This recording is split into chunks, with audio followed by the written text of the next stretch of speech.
Welcome to England, and welcome to the Wall of Fame.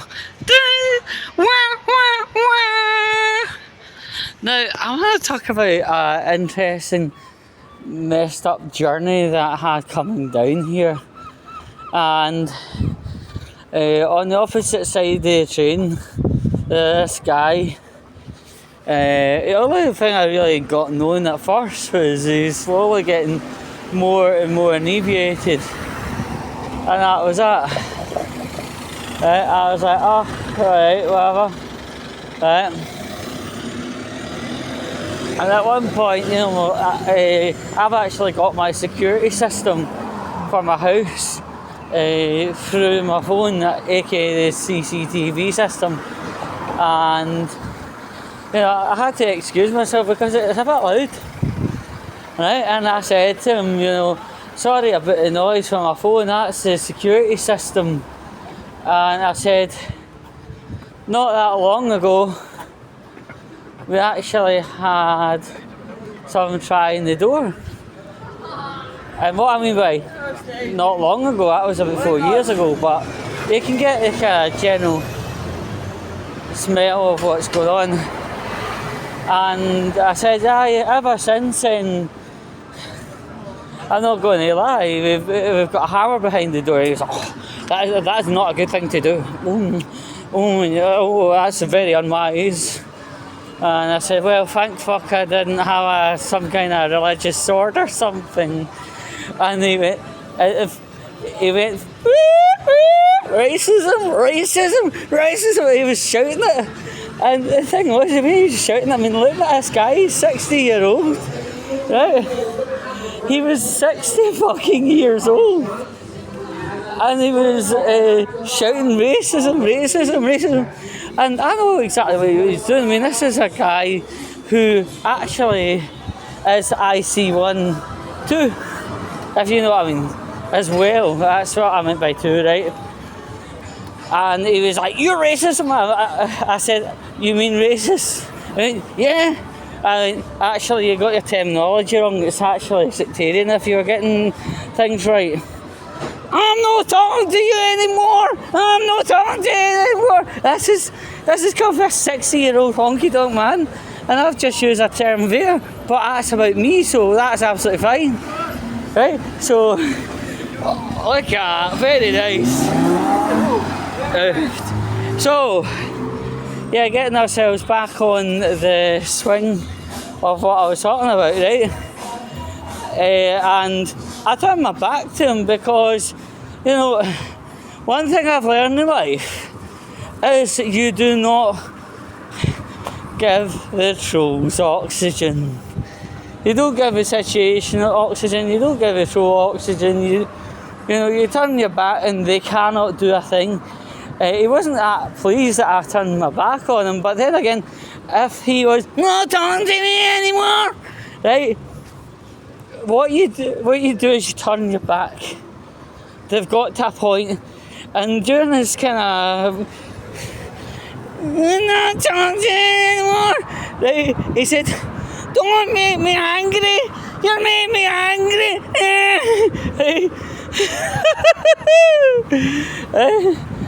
So I turned my back on him because one, that extinguishes any form of stimulation, right? And it doesn't give him anything else to go upon.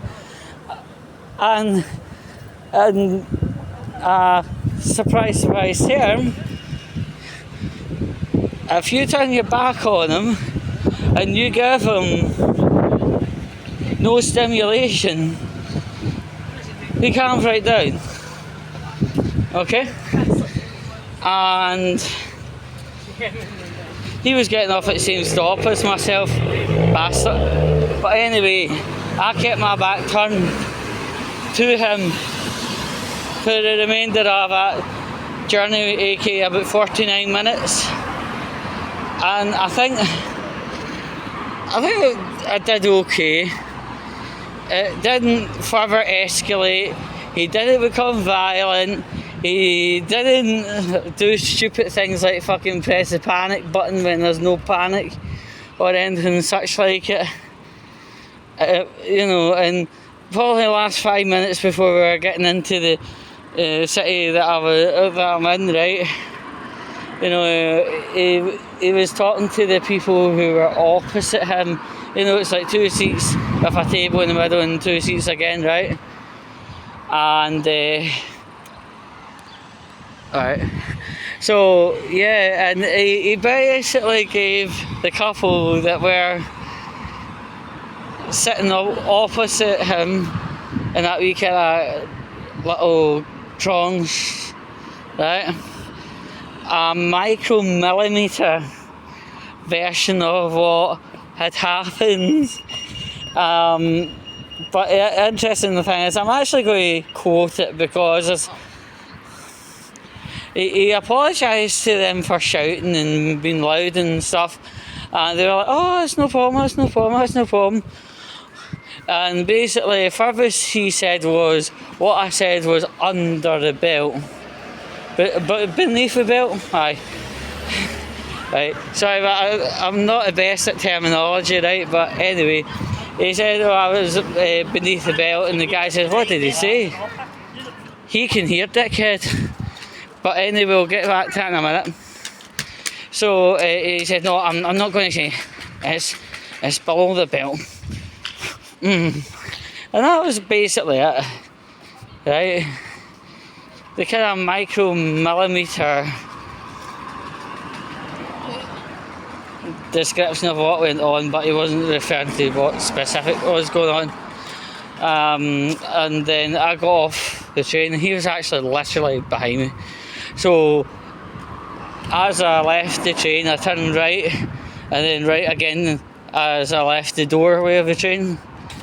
And I just kept. The only time I looked at him was when I got off the train, just to make sure he wasn't going to follow or start the argument out with the train, because some people do that with each other. No, he went the opposite way, left, and he was going to a hotel, and he was going to do some work that is not going to be taxable. Now, I'm going to tell you a wee bit about that, right? Before he turned into a big withering bitch, right? He actually told me that he does work and doesn't get taxed for it. So he's a tax dodger. But anyway, right, this person,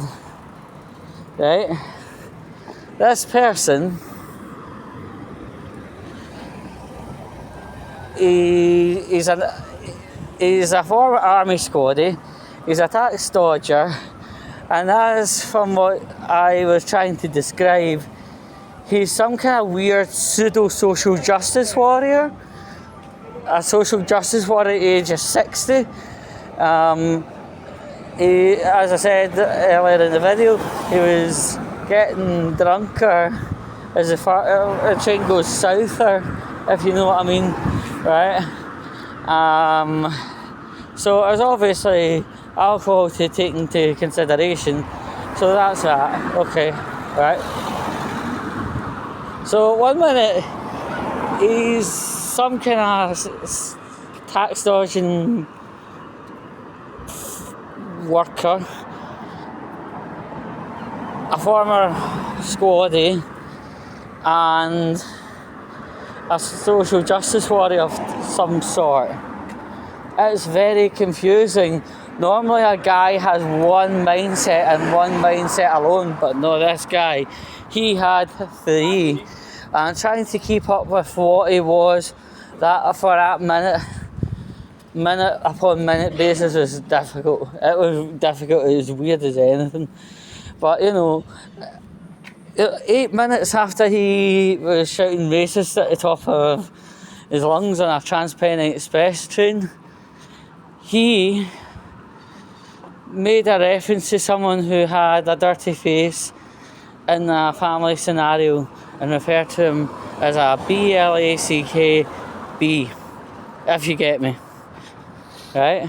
So if he was so worried about racism, he just accidentally shot himself in the foot by calling whoever had the dirty face a black, and we won't say this, No, if you are going to call somebody out for something, don't do exactly what you're calling out only 8 minutes later. It's just a brief something to say. And over and above this minor little incident of splendid hypocrisy, I have got to where I was intending to be on the train absolutely fine, just a bit amused at the levels of hypocrisy this guy clearly has, and yeah, pretty much happy where I'm meant to be. I took a diversion to do this wall of fail. Why? To show you the absolute idiocy. And I just want to wrap up by saying, by him screeching at the top of his lungs racist on a packed Trans-Pennine Express service, he knew he could have been lining me up for legal trouble based on absolutely nothing apart from opinion, right? Two little people out there know the difference between opinion and fact, right? And the people who blur opinion and fact are exactly the same groups of people that can land people in severe amounts of trouble, and sometimes stay at Lucy Connolly's penthouse, also known as a jail. This is absolutely fucking reckless, you know. Far too little people know the difference between fact and opinion. I went to a fact versus opinion workshop as part of a job. It was actually quite interesting, to be honest. But ultimately, yeah, he knew by shouting and squealing like somebody that's moderately disabled that could have went very sour very quickly. And if you look at it, I may not have been able to enjoy my couple of days away in England. And he knows that word racism is a trending trope, as I call it, and knows people will turn around and listen to him. Whereas if I stood up and said anything on the counter, I would be just basically laughed out the carriage. So it was actually better on that occasion to actually just stay shut the fuck up kind of thing. And turning my back on him, he can't turn around going, he's staring at me, I'm a 60-year-old man. He's staring at me, get him out the carriage or so help me. You know, we're living fucked days, right? And that guy, for simple psychology, has got three mindsets spinning around and they can't mind which one's which. And by his behaviour, it could land me in a fuck ton of trouble very fast. I don't appreciate it. And I really do hope I never meet this person ever again. And if I do, I want him not to talk to me. Keep his eyes, words, mouth and deeds to himself, because there are better people out there. And if you're really going to look down this rabbit hole of him being an ex-squaddy, he could actually get into trouble for causing that kind of carry on. Although he's left the army, he can still, maybe have the pension pot reduced or whatever. And that's just the way things go.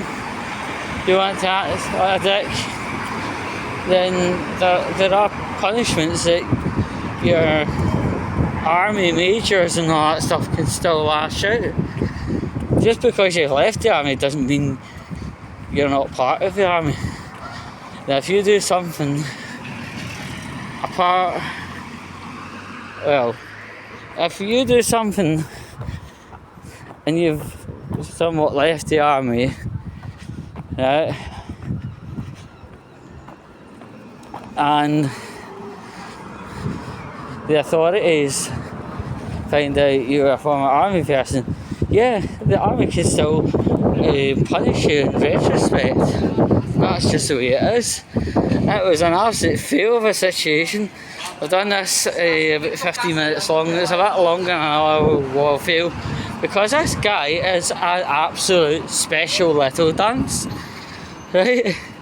And on this term religious sword, it is not actually sectarian, because it's not. When I said religious sword, right, I knew there were up to 7 different religions that have some kind of sword or some such, right? And I didn't specify which. I didn't even do anything like eye rolling or anything like it. Now, if I said something like, blah blah blah, you know, a religious sword, you know what I'm talking about, then I've shot myself in the foot. But I haven't. You're a 60-year-old man on a chain going to do some fucking non-taxed work, and you're slowly getting yourself inebriated. Hey, should I go TikTok live? Oh my goodness. What a fail. And the thing is, I could have been an evil bastard and listening to what his workplace was. He actually did make a reference to workplace, but I just didn't.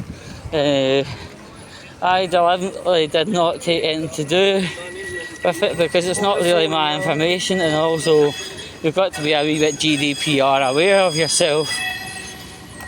But if I was a real bastard, I would have scrolled down the hotel he was going to work at and phoned up HMRC and say there's some tax dodging going on in this establishment, whatever. And again, I've got to say, although you think I'm a bastard, if I was a real bastard, Mr.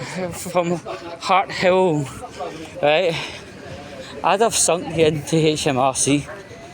But it's not going to be happening on my shoulders at all. It's not going to happen, period.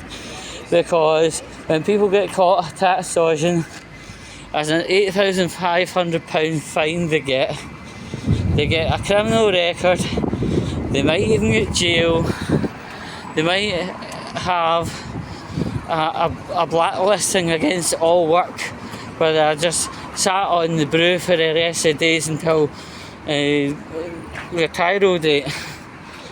That I don't want on my shoulders. Somebody else can do it, but I'm not interested in it. You're very lucky you are talking to me and know somebody else, because I know some people that actually did report to HMRC, got 2 people jailed, and all 3 of which got a work embargo, also known as a blacklisting. So there we go.